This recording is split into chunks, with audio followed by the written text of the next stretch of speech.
Subscribe to our YouTube channel and press the bell icon to get the latest update. Register on our website eduriseindia.com to join our live classes. Hello students, how are you? कैसे हैं आप लोग? Students, my name is Ravikant Mani and I completed my BTech from IIT Kanpur and my only rank was 592 in IIT JEE 2006. So students, मैं आप लोगों को physics पढ़ा रहा हूँ और आई होप आप लोग बहुत एंजॉय कर रहे होंगे। क्लास 11th का भी आपका वीडियो लेक्चर्स आ रहे हैं, 12th के भी आ रहे हैं और अभी तक हम लोगों ने जो न्यूटन्स लॉज ऑफ मोशन है उसके बेसिक कंसेप्ट्स को समझा और उसके बहुत सारे एप्लीकेशन भी देखे हैं। और अब हम आज एक नया कंसेप्ट सीखने वाले हैं और जिसको हम कहते हैं कंस्ट्रेंट मोशन, है ना। तो उसको समझने से पहले मैं जल्दी से जल्दी आप लोगों को पहले बता दूं कि अभी तक यदि आप लोगों ने इस चैनल को सब्सक्राइब नहीं किया है तो प्लीज़ आप इसको जल्दी से सब्सक्राइब कर लें और इसको लाइक करें और ज़्यादा से ज़्यादा शेयर करें so that maximum number of students इस प्लेटफॉर्म का बेनिफिट उठा सकें। गुड, तो हम लोग आगे बढ़ते हैं और कंस्ट्रेंट रिलेशन समझने से पहले हम इस वर्ड को समझ लेते हैं, कंस्ट्रेंट, राइट। इस कंस्ट्रेंट वर्ड को समझ लेते हैं। यदि आप इसका डिक्शनरी में इसका डेफिनेशन देखेंगे तो लिखा हुआ रहता है लिमिटेशन और रिस्ट्रिक्शन। लिमिटेशन और रिस्ट्रिक्शन, लिमिटेशन और रिस्ट्रिक्शन का मतलब है कि वो कंप्लीटली इंडिपेंडेंट नहीं है, उस पे हमने कुछ रिस्ट्रिक्शन लगा के रखा हुआ है, राइट, कि वो इस तरीके से ही मूव कर सकता है। यदि हम लोग यहां पर जब मोशन की बात करें तो इसका मतलब कोई किसी भी ब्लॉक की बात करें तो वो ब्लॉक जो है अपने हिसाब से रैंडम मोशन नहीं कर सकता, उसको किसी एक मैथमेटिकल इक्वेशन को फॉलो करना पड़ेगा या किसी एक मतलब एक पर्टिकुलर पाथ में ही ट्रेवल करना होगा या कुछ और तरीके के रिस्ट्रिक्शंस हो सकते हैं। रिस्ट्रिक्शन का मतलब कुछ है जो वो कंप्लीटली इसके इंडिपेंडेंट मोशन को रिस्ट्रिक्ट कर रहा है, राइट। तो हम लोग इसके डेफिनेशन को और समझ लेते हैं। Sometimes motion of a particle और system of particles has certain restrictions on, restriction किस पे? On the positions, velocities and acceleration. उसके पोजीशन, वेलोसिटी और एक्सेलरेशन पे कुछ रिस्ट्रिक्शंस होते हैं। उस मोशन को हम लोग क्या बोलते हैं? कंस्ट्रेंट मोशन होते हैं। सच ज्योमेट्रिकल और kinematical restriction, remember geometrical or kinematical restrictions on the motion of a particle or system of particles are called constraints। तो ऐसे आप मैं यदि एक पहले कंस्ट्रेंट मोशन का एक सिंपल सा एग्जांपल ले लो कि ये मेरा एक हॉरिजॉन्टल सरफेस है, उसके ऊपर एक ट्रायंगुलर ब्लॉक रखा हुआ है और उस ट्रायंगुलर ब्लॉक के ऊपर एक और भी एक रॉड रखा हुआ है A। तो आप यहां पर देखेंगे कितने तरीके के कंस्ट्रेंट हैं। तो आप यहां पर देख सकते हैं कि B का जो मोशन होगा वो सिर्फ और सिर्फ हॉरिजॉन्टल डायरेक्शन में होगा। B का जो मोशन होगा वो सिर्फ इसी डायरेक्शन में हो सकता है, मतलब उसका डिस्प्लेसमेंट इसी डायरेक्शन में होगा, उसकी वेलोसिटी इसी डायरेक्शन में होगी, उसका एक्सेलरेशन भी इसी डायरेक्शन में हो सकता है, आइदर इन लेफ्ट डायरेक्शन और राइट डायरेक्शन। सो ये एक रिस्ट्रिक्शन है। सिस्टम में देखेंगे तो एक रिस्ट्रिक्शन है, B का मोशन रिस्ट्रिक्ट किया हुआ है वो हॉरिजॉन्टल डायरेक्शन में मूव करने के। अब A के मोशन को देखेंगे तो A को मैंने इधर दो जो है इधर वर्टिकल गाइड दिया हुआ है कि A सिर्फ और सिर्फ वर्टिकल डायरेक्शन में ही मूव कर सके। So this is your second restriction on object A।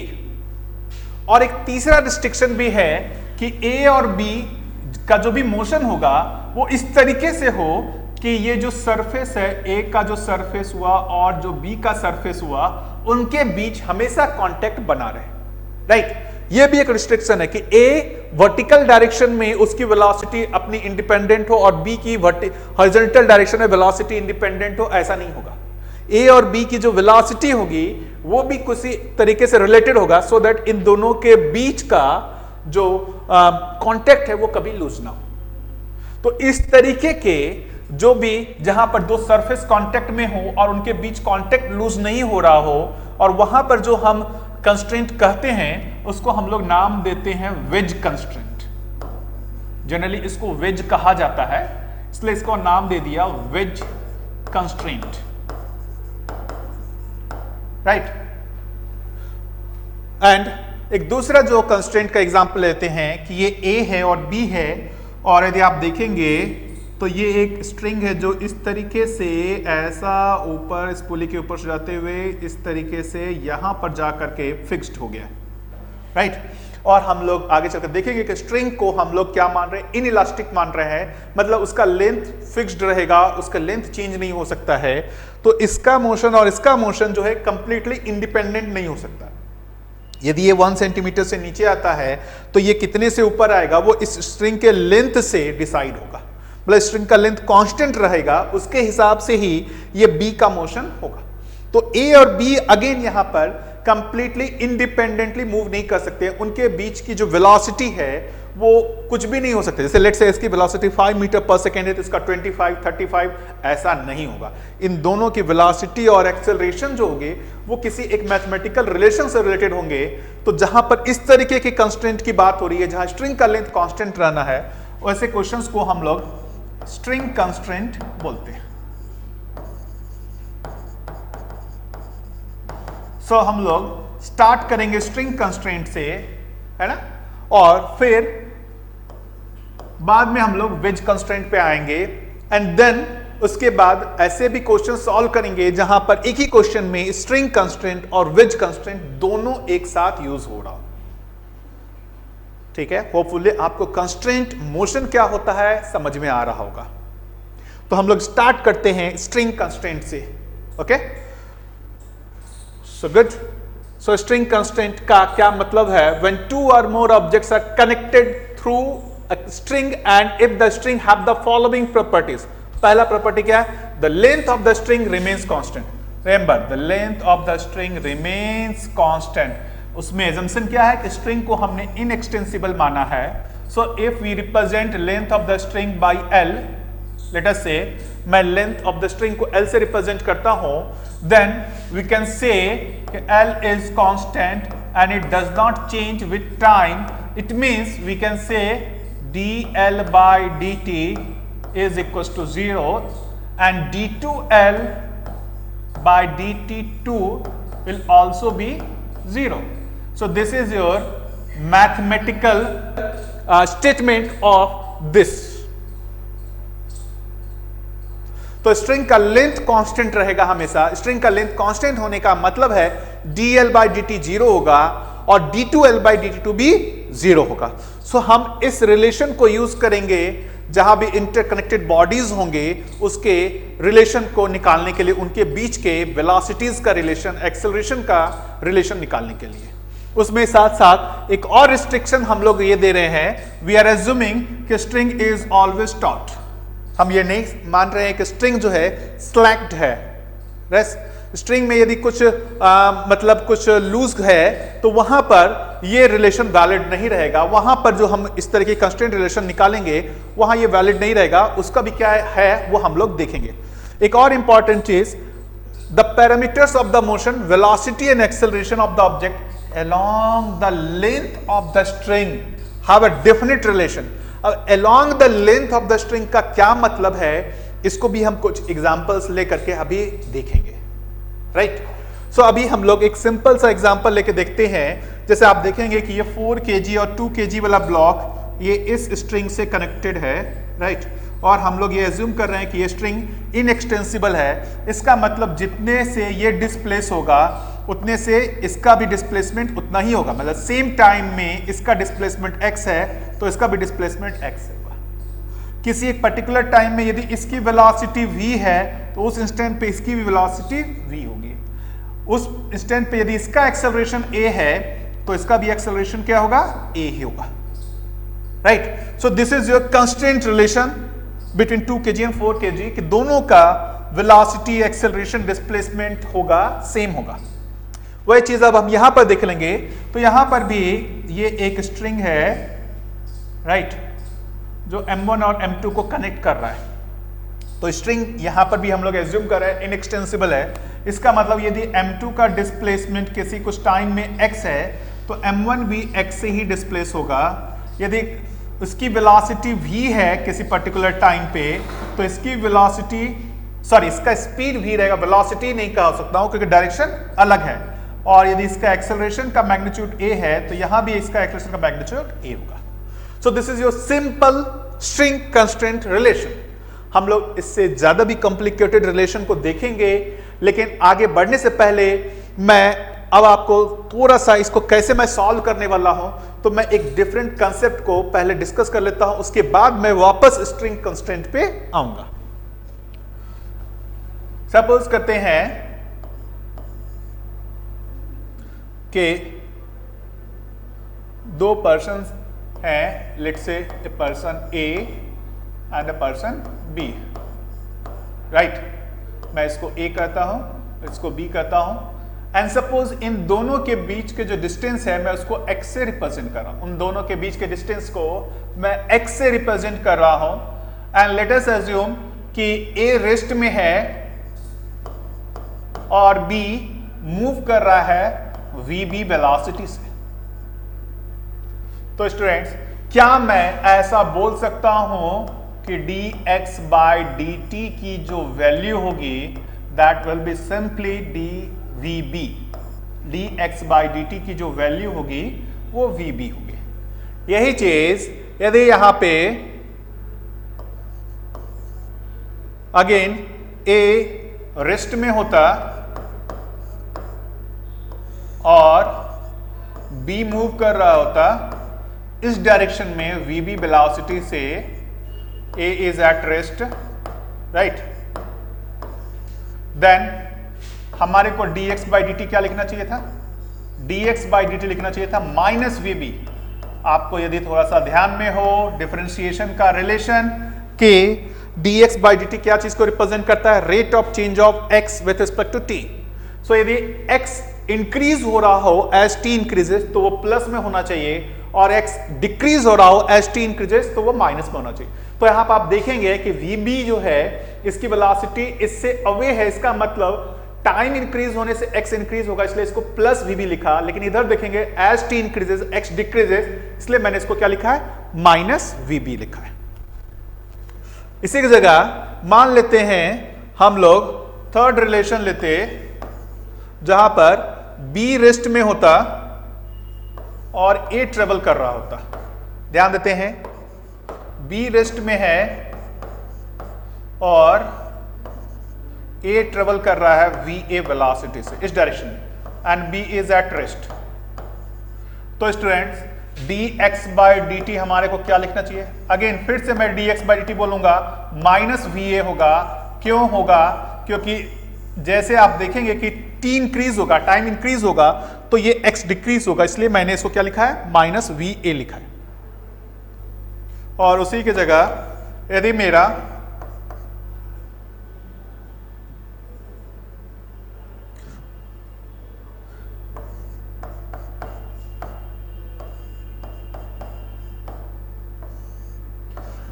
देखेंगे कि b रेस्ट में है और a इधर की ओर मूव कर रहा होता va से, तो हमारे को dx बाई dt क्या लिखना चाहिए था? तो हमारे को dx बाई dt लिखना चाहिए था va, क्योंकि जैसे टाइम इंक्रीज होता जैसे से x क्या होता? इंक्रीज होता, इसलिए हम लोगों ने क्या लिखा? उसको va लिखा। ना सपोज करते हैं अब एक डिफरेंट कॉम्बिनेशन देखते हैं जहां पर a और b दोनों मूव कर रहे होते हैं। a और b दोनों ही मूव कर रहे हैं। इसमें देखते हैं कैसा लिखना चाहिए। लेट अस से कि a इधर की ओर मूव कर रहा है va स्पीड से और b इधर की ओर मूव कर रहा है vb स्पीड से, और a और b के बीच के डिस्टेंस को मैं x कर रहा हूं। रिमेंबर, x a और b के बीच का डिस्टेंस है। तो स्टूडेंट्स ध्यान से देखिए कि हम लोग dx बाई dt को क्या लिख सकते हैं ना, इसको हम लोग सोच सकते हैं the superposition of this and this, right. तो इसका इफेक्ट क्या होगा? इसका इफेक्ट प्लस vb और इसका इफेक्ट माइनस vb, इस दोनों को सुपरपोज कर देंगे तो ये वो वाला मोशन आ जाएगा। इसका मतलब dx बाई dt हमारे को लिखना चाहिए vb माइनस va, और सिंपली सोच सकते हैं कि ये वाला x को इंक्रीज करेगा, ये वाला x को डिक्रीज करेगा, इसलिए vb प्लस में होगा और va माइनस में होगा।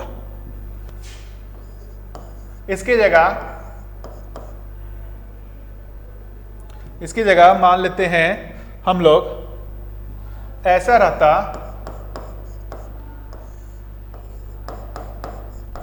लेट से VA इस डायरेक्शन में रहता और VB इस डायरेक्शन में रहता और ये x रहता, तो हमारे को dx/dt क्या लिखना चाहिए था ना स्टूडेंट्स। यहाँ पर आपको केयरफुल रहने की जरूरत है कि यहाँ पर VB भी माइनस में होता और VA भी माइनस में होता, क्योंकि ये दोनों ही डिक्रीज कर रहे होते x को, इसलिए VB भी माइनस में हुआ और VA भी क्या हुआ, माइनस में हुआ। और एक डिफरेंट तरीके से ले लेते हैं, लेट अस से कि ये A है, ये B था, यहां ये A है और यहां B है। मान लेते हैं कि VA इस डायरेक्शन में होता और VB इस डायरेक्शन में होता, तब हमारे को dx/dt, the rate at which the distance between A and B is changing with time, so क्या लिखना चाहिए था, यहां पर VA भी प्लस में होता और VB भी प्लस में होता, क्योंकि दोनों ही x को इंक्रीज कर रहा होता। और यदि हम लोग ऐसा ले लेते, राइट, ये इधर की ओर VA है और ये इधर की ओर VB है और ये x है, तो यहां पर हम लोग dx/dt क्या लिख रहे होते, प्लस VA माइनस VB लिख रहे होते। क्यों लिख रहे होते, क्योंकि ये VA x को इंक्रीज कर रहा होता और VB x को डिक्रीज कर रहा होता। सो होपफुली स्टूडेंट्स आपको समझ में आ रहा होगा कि ये हमने क्या लिखा है और क्यों लिखा है ना। सेम रिलेशन एक्सेलरेशन के लिए भी वैलिड रहता है कि यदि मान लेते हैं कि ये x से, मैं एक सिंपल सा ये लिख रहा हूं, इसको ग्रीन कलर से मैं लिख देता हूं कि लेट से इसका एक्सेलरेशन AB होता और ये रेस्ट में रहता ऑलवेज, मतलब इसका एक्सेलरेशन 0 है, तो हम यहां पर d2x/dt2 क्या लिख सकते थे, AB। क्या लिख सकते थे, d2x/dt2 AB लिख सकते थे। सिमिलरली यहां पर यदि इसका एक्सेलरेशन AB रहता इधर की ओर, तो यहां पर हम लोग d2x/dt2 क्या लिखते, यहां d2x/dt2 लिखते -AB। सिमिलरली हम लोग यहां पर भी सिर्फ v के जगह a लिखने की जरूरत है। लेट्स से इसका एक्सेलरेशन a इधर होता, ab इधर होता, देन अगेन हम लोग क्या लिखते, d2x/dt2 क्या लिखते, ab माइनस a। मतलब जो वेलोसिटी में रिलेशन आ रहा है वही सेम चीज एक्सेलरेशन में भी आता। तो ये तो हमने देखा, इसको कैसे हम लोग कंस्ट्रेंट मोशन में, स्ट्रिंग कंस्ट्रेंट मोशन में कैसे यूज करने वाले हैं वो आगे देखेंगे, लेकिन आई होप आपको ये क्लियर होगा। इसमें अभी हम लोगों ने देखा है कि ये जो दोनों पर्सन है वो उस दोनों को ज्वाइन करने वाली लाइन के अलोंग ही मोशन कर रहे हैं। लेट अस से कि वो किसी डिफरेंट डायरेक्शन में मूव कर रहे होते। लेट अस से एक डिफरेंट एग्जांपल से हम लोग इसको लेते हैं। लेट से मैं ऐसा करता हूं कि ये मेरा A है और ये B है, राइट, ये A है और ये मेरा B है। लेट्स से कि मेरी A की वेलोसिटी इस डायरेक्शन में है, VA at an angle of theta A, and B की वेलोसिटी लेट्स से इस डायरेक्शन में है, VB at an angle of theta B। So students हमारे को यहां पर क्या लिखना चाहिए, ध्यान से सोच के बताइएगा कि dx/dt हमारे को क्या लिखना चाहिए। अगेन स्टूडेंट आपको यदि समझ में आ रहा हो कि VB को हम दो कंपोनेंट में डिवाइड कर सकते हैं। One component is along x direction, that is VB cos theta B, and जो उसके परपेंडिकुलर कंपोनेंट है वो VB sin थीटा B है। सिमिलरली हम इसके कंपोनेंट को इधर करेंगे तो ये VA sin थीटा A होगा और इधर की जो कंपोनेंट होगा VA cos थीटा A होगा। सो स्टूडेंट्स यहाँ पर आपको ध्यान रखने की जरूरत है कि ये जो परपेंडिकुलर कंपोनेंट है, x के जो परपेंडिकुलर कंपोनेंट है वो x के जो मैग्नीट्यूड है, जो x की वैल्यू को चेंज नहीं करेगा, राइट। x की वैल्यू को कौन चेंज करेगा, ये दोनों ही रिस्पॉन्सिबल हैं जो x की वैल्यू को चेंज करेंगे। तो जैसा हम लोगों ने पहले देखा था, सिंपली ये इसको इंक्रीज करेगा, इसलिए VB cos थीटा B लिख सकते हैं इसको, and then minus VA cos theta A लिख सकते हैं। सो होपफुली स्टूडेंट्स, जहां पर आप देखेंगे कि यदि मोशन वो दोनों को ज्वाइन करने वाली लाइन के अलोंग नहीं है, वहां पर आपको उसके कंपोनेंट्स लेकर के निकालना होगा।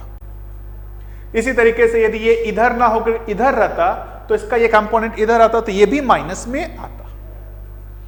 तो इसको ध्यान रखने की जरूरत है स्टूडेंट्स। अब हम लोग ये जो कंसेप्ट अभी सीखे हैं, इसको हम लोग कंस्ट्रेंट, स्ट्रिंग कंस्ट्रेंट में अप्लाई करके देखते हैं कि कैसे इसको हम लोग अप्लाई करने वाले हैं। जैसे एक सिंपल सा मैं एक एग्जांपल लिया हूं, यहां पर आप देखेंगे एक सिंपल सा एग्जांपल है कि ये मेरा पुली है जो फिक्स्ड है और एक स्ट्रिंग है जो इस पुली के ऊपर से होकर के ऐसा इन दोनों ब्लॉक्स को कनेक्ट किया हुआ है, राइट। इसको मैं A कहता हूं, इसको मैं B कहता हूं। ना स्टूडेंट्स, ध्यान से देखने की जरूरत है, मैं क्या बोल रहा हूं इसको समझने की जरूरत है, अच्छे से ध्यान से आपको देखना चाहिए। मैं सपोज करता हूं कि मैं इस पुली पे एक पर्सन को बैठा दिया, यहां पर एक दूसरा पर्सन A के ऊपर बैठा हुआ है और ये तीसरा पर्सन B के ऊपर बैठा हुआ है, राइट। ये जो है एक पर्सन इस पुली पे फिक्स्ड है, पुली के साथ फिक्स्ड है, मतलब ये रेस्ट में है, ये A के साथ मूव कर रहा है, ये B के साथ मूव कर रहा है। लेट्स से किसी भी इंस्टेंट पे A की वेलोसिटी VA डाउनवर्ड है, वी कैन अज्यूम, और B की वेलोसिटी ऊपर की ओर VB है।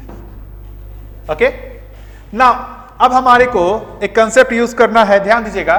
मैं इन दोनों पर्सन के बीच का जो डिस्टेंस है, लेट अस से मैं उसको L1 कहता हूं। Let us say this distance we call as L1, और सिमिलरली इन दोनों के बीच का जो डिस्टेंस है उसको मैं L2 बोल रहा हूं, राइट। L1 and L2। ना A और B किसी भी तरीके से मूव करे, आपका ये रिलेशन हमेशा रहेगा L1 plus L2 will always be a constant. क्यों? स्ट्रिंग का लेंथ कांस्टेंट रहना। L1 प्लस L2 कांस्टेंट रहने का मतलब dL1 by dt plus dL2 by dt is equal to 0। ना अब dL1 बाई dt को क्या कहेंगे? ये रेस्ट में है और ये VS इधर की ओर जा रहा है, ऑब्वियसली इसका क्या हो जाएगा? dL1 बाई dt की वैल्यू क्या हो जाएगी? Plus VA।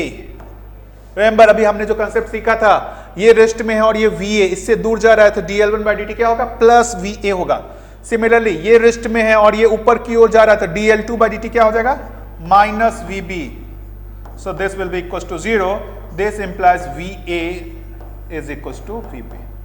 जो आपको इंट्यूटिवली समझ में आ रहा होगा कि इसमें कोई दिक्कत नहीं, ऑब्वियस है कि ये जितने से नीचे आएगा ये उतने से ऊपर जाएगा, मतलब जितना स्पीड इसका डाउनवर्ड होगा उतना ही स्पीड इसका अपवर्ड होगा। सो इन दोनों का जो स्पीड होगा वो सेम होगा, इसका डाउनवर्ड डायरेक्शन में और इसका अपवर्ड डायरेक्शन में।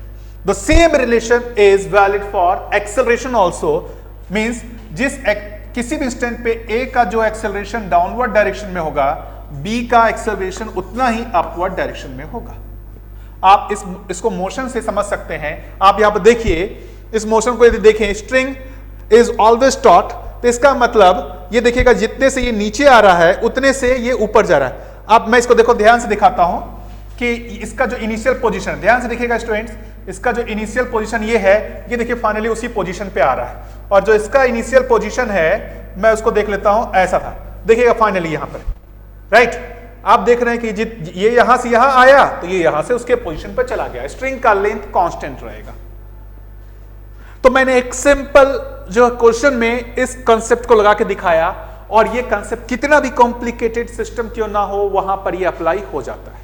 सो करके देखते हैं स्टूडेंट्स, डिफरेंट सिस्टम्स में हम लोग इसी कंसेप्ट को लगा के देखते हैं, है ना। ये अभी आपको सॉल्व करने के लिए मैंने ये सारा कुछ बताया, वरना इसको डायरेक्टली भी लिखा जा सकता है। कैसे इसका हम लोग डायरेक्टली लिखेंगे वो भी हम लोग धीरे धीरे समझने लगेंगे। Okay student, next question. अब हम लोग थोड़ा सा समझ लेते हैं, अभी थोड़ी देर पहले हम लोगों ने बात की थी along the length of the string। जैसे आप यहां पर देखेंगे कि ए की वेलोसिटी इधर की ओर दी हुई है, लेफ्ट हैंड साइड दी हुई है 8 मीटर पर सेकेंड, और मुझे वीबी की वेलोसिटी निकालनी, बी की वेलोसिटी निकालनी है, वीबी निकालनी है। तो अगेन स्टूडेंट्स, अपन ऐसा सोच सकते हैं कि इन दोनों के बीच के डिस्टेंस को मैं L1 कह रहा हूं। ध्यान देंगे, इन दोनों के बीच के डिस्टेंस को L1 कह रहा हूं, और इन दोनों के बीच के डिस्टेंस को मैं L2 कह रहा हूं। Right, now this point is at rest. ये ध्यान रखने की जरूरत है, ये जो पॉइंट है वो मूव नहीं कर रहा है, ए मूव कर रहा है और बी मूव कर रहा है। रिमेंबर, L1 डिस्टेंस किसके किसके बीच है? आप सिंपली कह सकते हैं कि ये जो पुली का ये पॉइंट है और ए है, इसके बीच के डिस्टेंस को मैं L1 कह रहा हूं। L2 क्या है? पुली का ये वाला पॉइंट और बी का जो ये वाला पॉइंट है, उनके बीच के डिस्टेंस को मैं L2 कह रहा हूं। तो ना हमारा कंस्ट्रेंट रिलेशन क्या है? L1 plus L2 is equal to constant, so we can differentiate both sides and write dl1 by dt plus dl2 by dt equal to 0। ना अब ध्यान से देखने की जरूरत है, ये पॉइंट रेस्ट में है और ए इधर की ओर 8 मीटर पर सेकेंड से जा रहा है, सो dl1 by dt की वैल्यू क्या होगी? प्लस 8 होगी। dl1 by dt की वैल्यू क्या होगी? प्लस 8 होगी। एंड dl2 by dt ये रेस्ट में है और ये जो इधर जा रहा है, तो dl2 by dt क्या होगा? रिमेंबर, ये इसका कंपोनेंट, vb का कंपोनेंट देखेंगे तो इस डायरेक्शन में क्या आएगा? vb का कंपोनेंट इस डायरेक्शन में आएगा vb cos 37, और वो स्ट्रिंग की डायरेक्शन में है, इसका मतलब वो L2 को डिक्रीज करेगा। दैट मींस यहां हमारे को क्या लिखना चाहिए था? Minus vb cos 37 equal to 0। यहां से अब आप vb की वैल्यू निकाल सकते हैं, that is equal to 8 by cos 37, and cos 37 की जो वैल्यू होती है वो आपको यदि याद नहीं है तो बता देता हूं, 4/5 होती है। सो इसकी वैल्यू आ जाएगी 10 metre per second. Good. So hopefully आपको ये समझ में आया होगा कि ये मैं क्या बता रहा हूं। यहां पर जब इस तरीके से होगा कि ब्लॉक्स जो होंगे वो स्ट्रिंग की डायरेक्शन में मूव नहीं कर रहे होंगे, तब हमारे को कंपोनेंट लेना होगा। कुछ लोग इसमें क्या मिस्टेक करते हैं, इसको भी समझ लेते हैं। जो एक गलत अप्रोच है, वो क्या सोचते हैं कि इसकी वेलोसिटी 8 मीटर पर सेकेंड है, इसका मतलब जो ये पॉइंट होगा इसकी वेलोसिटी इधर की ओर 8 मीटर पर सेकेंड होगी। तो आप क्या कर लेते हैं? vb को क्या लिख देते हैं? vb को लिख देते हैं, ये 8 लिख देते हैं, और vb को लिख देते हैं 8 cos 37, विच इज रॉन्ग। ये आपकी बात सही है कि ये जो स्ट्रिंग है, स्ट्रिंग के हर एक पॉइंट को यदि हम लोग देखेंगे तो स्ट्रिंग के हर एक पॉइंट की जो वेलोसिटी होगी वो 8 मीटर पर सेकेंड होगी। इस स्ट्रिंग के इस पॉइंट को देखेंगे तो उसका स्पीड क्या होगा? 8 मीटर पर सेकेंड। इसका भी 8 मीटर पर सेकेंड, इसका भी 8 मीटर पर सेकेंड, इसका भी 8 मीटर पर सेकेंड, इसका भी 8 मीटर पर सेकेंड, इस पॉइंट का भी 8 मीटर पर सेकेंड। लेकिन इसका यह मतलब नहीं हुआ कि बी की वेलोसिटी जो होगी वो 8 cos 37 होगा। इसको हम दूसरे तरीके से कह सकते हैं, बी की वेलोसिटी का ये कंपोनेंट 8 मीटर पर सेकेंड होगा। स्टूडेंट्स, यहां पर ध्यान रखने की जरूरत है, लोग यहां पर गलत करते, स्टूडेंट्स गलत करते हैं। वहां पर ये 8 मीटर पर सेकेंड इसकी वेलोसिटी को कर देते हैं और उसके कंपोनेंट को बोलते हैं कि बी की वेलोसिटी है, वो गलत होगा। आई होप आपको समझ में आ रहा होगा। और हम लोग आगे बढ़ते हैं और यहां पर देख लेते हैं एक नेक्स्ट क्वेश्चन। यहां पर ए इधर की ओर मूव कर रहा है और मुझे बी की वेलोसिटी निकालनी है, तो ऑब्वियसली अपने को थोड़ा सा इंट्यूशन से पता ही होगा कि बी इधर की ओर मूव करेगा। Let us say the velocity of B is VB. ना अब हमारे लिए क्या रिलेशन है कि ये जो लेंथ है, लेट अस से इस लेंथ को मैं L1 कहता हूं और इस लेंथ को L2 कहता हूं, तो L1 और L2 का जो सम होगा वो कांस्टेंट रहेगा। It means L1 plus L2 is equals to constant, some constant, So we can write dl1 by dt plus dl2 by dt is equals to 0 then अब dl1 by dt ये rest में है, तो हमारे को dl1 by dt निकालने के लिए क्या करना होगा, इसकी वेलोसिटी का ये इस डायरेक्शन में कंपोनेंट लेना होगा। ये 10 है, ये भी एंगल 53 डिग्री होगा, तो हम लोग dl1 by dt क्या ले सकते हैं, ये इससे दूर जा रहा है, इसका मतलब वो इंक्रीज करेगा। सो dl1 by dt will be 10 cos 53 degree. Good. Now dl2 by dt देखते हैं, ये vb है, vb का कंपोनेंट इस डायरेक्शन में कितना होगा, vb cos 37, और वो स्ट्रिंग की डायरेक्शन में, मतलब वो L2 को डिक्रीज करेगा। तो हमारे को क्या लिखना चाहिए, minus vb cos 37 is equal to 0। So यहां से अब आप निकाल सकते हैं vb की वैल्यू 10 cos 53 की वैल्यू 3/5 होती है एंड cos 37 की वैल्यू 4/5 होती है। आप इसको सॉल्व करेंगे तो 30/4 15/2 7.5 मीटर पर सेकेंड आ जाएगा। आई होप आपको ये दोनों प्रॉब्लम समझ में आया होगा। जो हम लोगों ने फर्स्ट स्लाइड में देखा था, इसका मतलब समझ में आ गया होगा। ये जो हमने कहा था along the length of the string, इसका क्या मतलब है, आई होप अब आप लोग समझ पा रहे होंगे, क्योंकि हमारे को जो कंपोनेंट है वही रिस्पॉन्सिबल है वो x के चेंज होने को। गुड। सो अब हम लोग आगे बढ़ सकते हैं और भी कुछ कॉम्प्लिकेटेड सिस्टम को देखेंगे। धीरे धीरे अपने सिस्टम को मैं इंक्रीज कराऊंगा। अब देखेंगे एक सिंपल सा रिलेशन जो मैं बता रहा हूं कि ये एक रिंग है, राइट, जो इस रॉड में, हॉरिजॉन्टल रॉड में स्लाइड कर सकता है, और A इससे कनेक्टेड है एक स्ट्रिंग से। ये स्ट्रिंग ऐसा जा करके इस तरीके से, and this pulley is fixed ना किसी एक पर्टिकुलर इंस्टेंट पे। लेट से रिंग का स्पीड दिया हुआ 50/3 मीटर पर सेकेंड इस डायरेक्शन में, this angle is given as 53 degree. तो हमारे को A की वेलोसिटी उस इंस्टेंट पे निकालनी है कि VA कितना होगा। अगेन स्टूडेंट्स, बहुत सारे लोग यहाँ पर कुछ मिस्टेक कर देते हैं, ये बोलते हैं ये VA और VA का cos 53 को 50/3 लिख देते हैं। क्या लिख देते हैं वहां पर, VA cos 53 को लिख देते हैं 50/3, जो कि गलत है। अब आपको समझ में आना चाहिए। देखिए हम लोग कैसे करने वाले हैं, फिर से ध्यान से देखिए हम लोग क्या करने वाले हैं। जो वो हमारा रिलेशन था, हम लोग इस लेंथ को, यहां से लेकर के इस लेंथ को लेटस से इसे L1, और इस लेंथ को हम लोग L2 कहने वाले हैं। इसको मैं L1 कह रहा हूं, इसको L2 कह रहा हूं। मोशन कैसा भी हो, L1 प्लस L2 क्या रहेगा, कांस्टेंट रहेगा ना। अब ध्यान दीजिए, तो क्या हम लोग dl1 by dt plus dl2 by dt को 0 कर सकते हैं? हाँ कर सकते हैं, क्योंकि कांस्टेंट है ना। dl1 बाय dt को समझने की जरूरत है। ये फिक्स्ड है मेरा, ये मूव नहीं कर रहा है, और ये मूव कर रहा है। इसका स्पीड दिया हुआ है 50/3, तो हमारे को dl1 बाय dt क्या हो जाएगा, इसका ये कंपोनेंट क्या हो जाएगा, component 50/3 cos 53 with negative sign. क्यों नेगेटिव साइन होगा यहाँ पे, क्योंकि ये टूवर्ड्स द स्ट्रिंग है, मतलब वो इसके लेंथ को डिक्रीज कर रहा है। फिर हम dl2 बाय dt की बात करेंगे तो ये फिक्स्ड है और ये नीचे की ओर जा रहा है, ऑब्वियसली वो इस लेंथ को इंक्रीज कर रहा होगा। So plus VA equals to 0।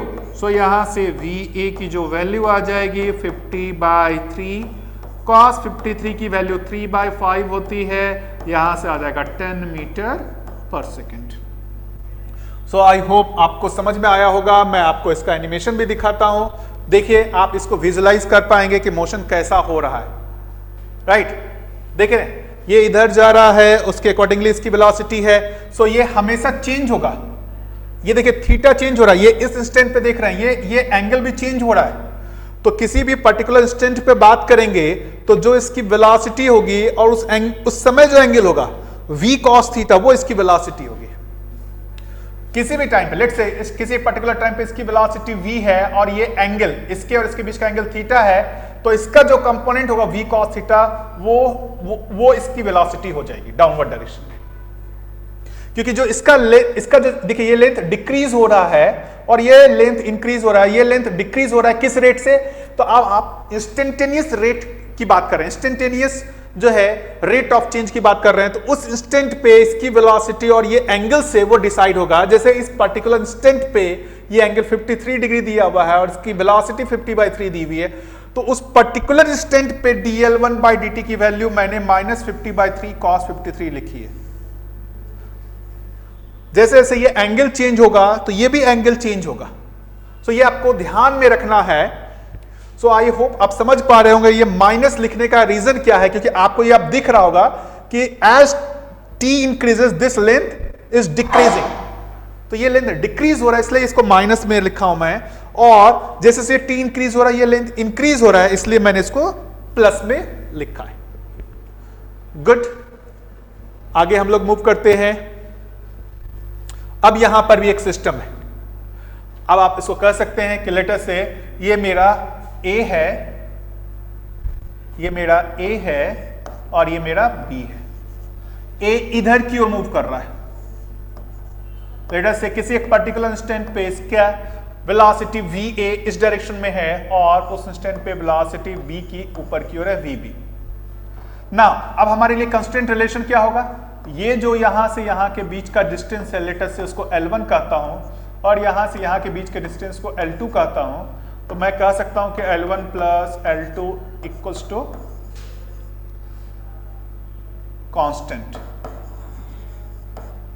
So we can differentiate both side dl1/dt plus dl2/dt and this is equal to 0।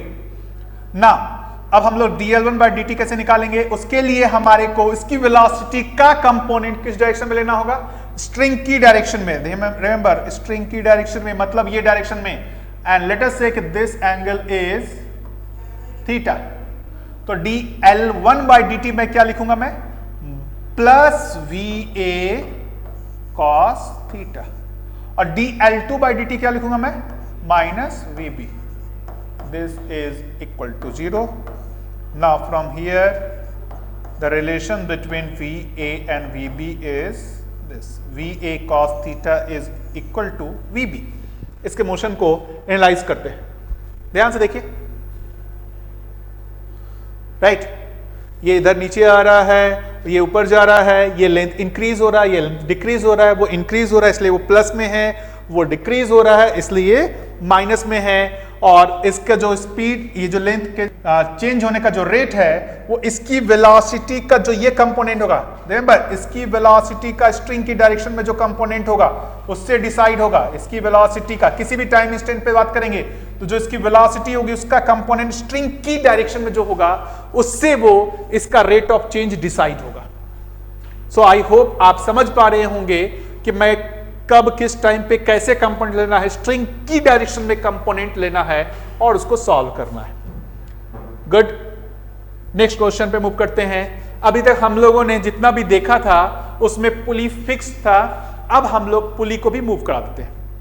जैसे इस प्रॉब्लम में देखेंगे कि ये पुली भी 10 मीटर पर सेकेंड से ऊपर जा रहा है, बी 5 मीटर पर सेकेंड से नीचे आ रहा है, तो मुझे ए की वेलोसिटी बतानी है कितनी होगी और किस डायरेक्शन में होगी। तो स्टूडेंट्स आपको ये ध्यान रखना है कि यहां पर जो एक कांस्टेंट रिलेशन आएगा वो इस स्ट्रिंग से डिसाइड होगा, इस स्ट्रिंग का लेंथ। रिमेंबर मैं इस लेंथ को, किस लेंथ को मैं बोल रहा हूं, फिर से बोल रहा हूं, इस पुली के बीच ये लेंथ है, इस लेंथ को पुली के जो सेंटर और इस ब्लॉक के बीच के डिस्टेंस को L1 कह रहा हूं, और पुली के जो सेंटर और इस ब्लॉक के बीच के डिस्टेंस को मैं L2 कह रहा हूं। सो ऑब्वियसली हम लोग ये कह सकते हैं कि कैसे भी मूव करें L1 प्लस L2 को कांस्टेंट रहना होगा। L1 डिस्टेंस क्या है, इस पुली और ब्लॉक के A के बीच का डिस्टेंस को L1 कह रहा हूं, इस पुली और B के बीच के डिस्टेंस को मैं L2 कह रहा हूं। तो आपको यदि जो मैंने पहले कंसेप्ट समझाया है यदि वो ध्यान में होगा, लेट अस से कि A की वेलोसिटी हम मान लेते हैं ऊपर की ओर है, VA है। यदि ये प्लस में आया मतलब जिधर की ओर माना है उधर की ओर ही है, और यदि माइनस में आया मतलब मैंने जिधर माना है उससे अपोजिट डायरेक्शन में। सो अब ध्यान से देखते हैं dl1/dt, पहले इसको डिफरेंशिएट कर देता हूं, dl1/dt plus dl2/dt is equal to 0। अब यहां से देखते हैं, ध्यान से देखते हैं, L1 जो है ये दोनों पॉइंट के बीच का डिस्टेंस है, ये जा रहा है 10 मीटर पर सेकेंड से ऊपर और ये जा रहा है VA से। आपको वो याद आ रहा होगा वो जो मैंने बताया था, ध्यान से, आपको यदि ध्यान, मैं फिर से लिख देता हूं। लेट अस से इन दोनों के बीच के डिस्टेंस को x कह रहा हूं, ये ऊपर की ओर जा रहा है VA से और ये ऊपर की ओर जा रहा है VB से। तो हमारे को dx/dt क्या लिखना चाहिए था? dx/dt लिखना चाहिए था plus VA minus VB। I hope आप रिकॉल कर पा रहे होंगे, ये रिलेशन मैंने पहले ही बताया था। सेम रिलेशन मैं यहां लिख सकता हूं, dL1/dt plus 10 minus VA, plus 10 minus VA। And similarly dL2/dt, अब ये देखिए ये ऊपर जा रहा है, ये नीचे जा रहा था, ये भी प्लस 10 और ये भी प्लस 5 होगा। dL2/dt plus 10 plus 5 is equal to 0। So we can write VA is equal 10 plus 10 plus 5, 25 meter per second. तो इस इंस्टेंट पे, जिस इंस्टेंट पे जो पुली की velocity 10 metre per second upward दी हुई है, बी की velocity 5 metre per second downward दी हुई है, उस इंस्टेंट पे ए की वेलोसिटी ऊपर की ओर 25 मीटर पर सेकेंड होगी। आई होप आप लोगों को समझ में आया होगा ये मैं क्या यूज कर रहा हूं। जो ये कंसेप्ट मैंने पहले बताया था, वी कैन थिंक कि देयर आर 3 पर्सन्स, एक यहां बैठा हुआ है, एक यहां बैठा हुआ है और एक यहां बैठा हुआ है। ये जिस भी तरीके से मूव करे, इस दोनों पर्सन के बीच का डिस्टेंस और इस दोनों पर्सन के बीच के डिस्टेंस का जो सम होगा वो कांस्टेंट रहना चाहिए, क्योंकि वही जो सम है वो स्ट्रिंग का लेंथ है। गुड, आई होप आप लोगों को समझ में आया होगा। और हम लोग नेक्स्ट प्रॉब्लम पे आते हैं। अगेन एक ये सिंपल सा प्रॉब्लम है जहां पर आपका ये जो B है वो फिक्स्ड है और पुली ऊपर की ओर 10 मीटर पर सेकेंड से जा रहा है, तो A की वेलोसिटी बताएं। लेट अस से कि VA भी ऊपर की ओर है। तो स्टूडेंट्स अगेन यहां पर जो कंसेप्ट यूज होगा, जो ये स्ट्रिंग है, स्ट्रिंग यहां से ऐसा आ गया, इसका लेंथ कांस्टेंट रहना है। स्ट्रिंग का लेंथ क्या रहना है? कांस्टेंट रहना है ना। अगेन मैं इसको दो पार्ट में डिवाइड करता हूं। इस लेंथ को यहां से लेकर के इस लेंथ को मैं L1 कहता हूं और इस लेंथ को मैं L2 कहता हूं। इस पुली और इसके बीच के डिस्टेंस को मैं L2 कहता हूं, राइट। तो मैं फिर से क्या लिख सकता हूं? L1 plus L2A equal to constant, और यहां से डिफरेंशिएट कर सकता हूं dL1/dt plus dL2/dt and is equal to 0। dL1/dt क्या लिखूंगा? ध्यान से देखना है, ये फिक्स्ड है और ये 10 मीटर पर सेकेंड से ऊपर जा रहा है, तो dL1/dt क्या होगा? प्लस 10। नाउ dL2/dt को देखते हैं ध्यान से, ये भी ऊपर जा रहा है, ये भी ऊपर जा रहा है, ये प्लस 10 होगा क्योंकि ये L2 के लेंथ को इंक्रीज करेगा, और ये माइनस VA होगा क्योंकि ये L2 के लेंथ को डिक्रीज करेगा। So plus 10 minus VA is equal to 0। So यहां से हमारा VA आ जाएगा 20 मीटर पर सेकेंड।